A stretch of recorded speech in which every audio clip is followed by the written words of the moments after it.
कैसे हैं आप लोग। उम्मीद है खैरियत से होंगे। आज हम बनाएंगे बीफ स्टीम, जो कि बहुत ही ज़बरदस्त बनता है और देखें कितना जूसी भी है, लेकिन इसके अंदर एक्स्ट्रा पानी नहीं है। बनाना भी बहुत ही आसान है, बस चंद स्टेप हैं जिनको आपने फॉलो करना है।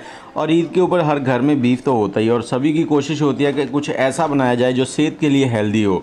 तो ये उन लोगों के लिए बहुत फ़ायदेमंद है जो मोटे हो रहे हैं। तो यहाँ पर हमने सबसे पहले बीफ का गोश्त लिया है।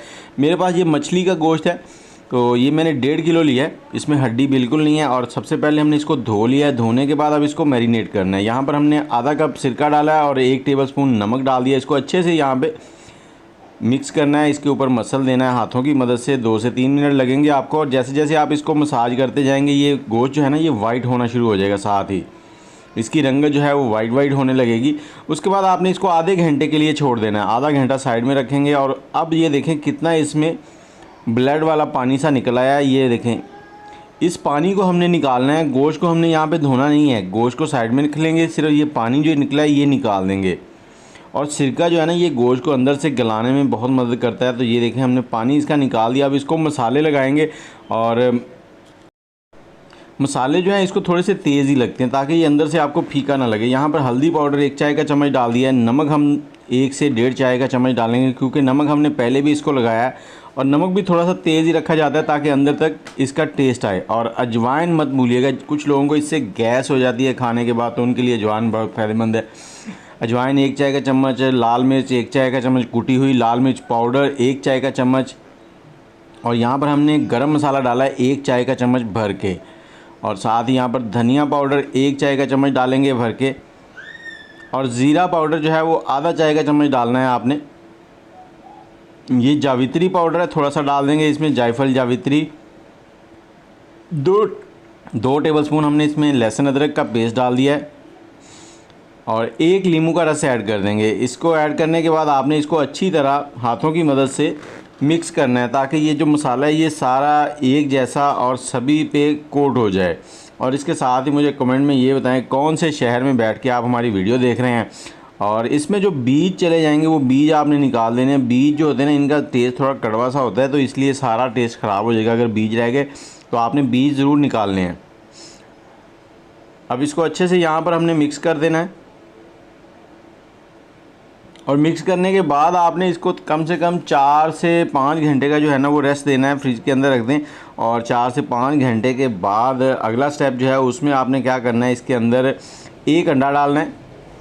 और अंडे के साथ ही यहाँ पर 2 चाय के चम्मच मैदा डाल देंगे। मैदा डालने के साथ ही आपने इसको मिक्स करना है। अच्छे से मिक्स करने के बाद हमने इसको थोड़ा सा फ्राई करना है। फ्राई करने से क्या होता है, कुछ दोस्त कहते हैं कि इसमें कच्चापन रह जाता है अगर डायरेक्ट इसको स्टीम कर लें। तो पिछली वीडियो जो हमारी है वो डायरेक्ट स्टीम थी, तो मैंने कहा चलें इस बार आपका ये मसला भी हल कर देते हैं। जो दोस्त कहते हैं कि इसमें मसाले जो हैं वो कच्चे होते हैं तो मज़ा नहीं आता, लेकिन वो भी बेहतर है।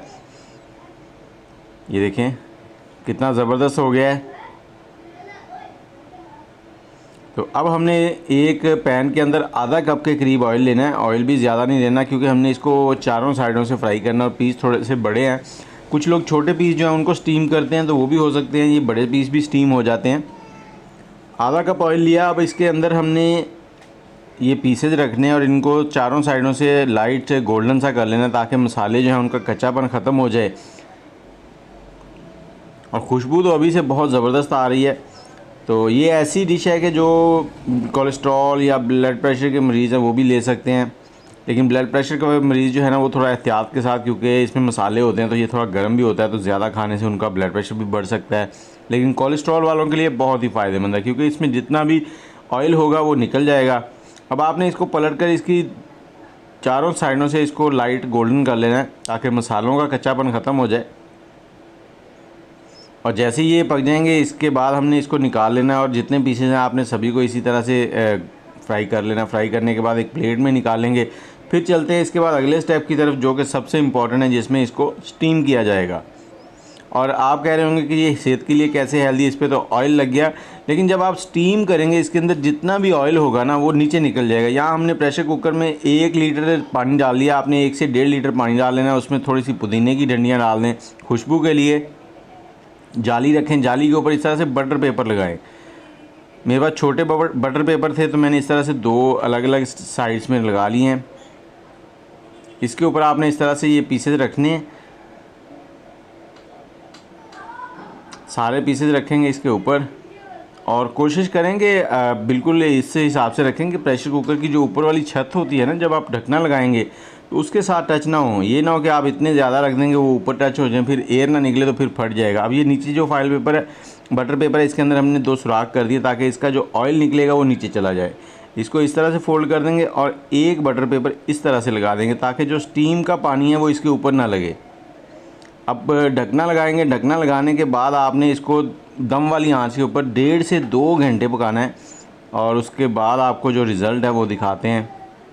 जितना बड़ा जानवर हो जाएगा उतना टाइम थोड़ा ज़्यादा लगेगा। मेरे पास जो जानवर था ये तकरीबन 150 किलो गोश्त वाला था, तो इसलिए मुझे 1.5 घंटा लगा। अगर आपके पास इससे ज़्यादा बड़ा जानवर होगा तो टाइम थोड़ा सा ज़्यादा लगेगा। अब इसको निकालते हैं और आपको फाइनल लुक दिखाते हैं। मुँह में पानी तो आ गया होगा ना सबके, तो आप भी ज़रूर ईद पे ट्राई कीजिएगा। वीडियो को शेयर करके सेव कर लें अपने पास और मेरे चैनल को सब्सक्राइब कर दें, बेल का आइकन दबा दें और लाइक कर दें। दुआ में याद रखिएगा। अल्लाह हाफिज़।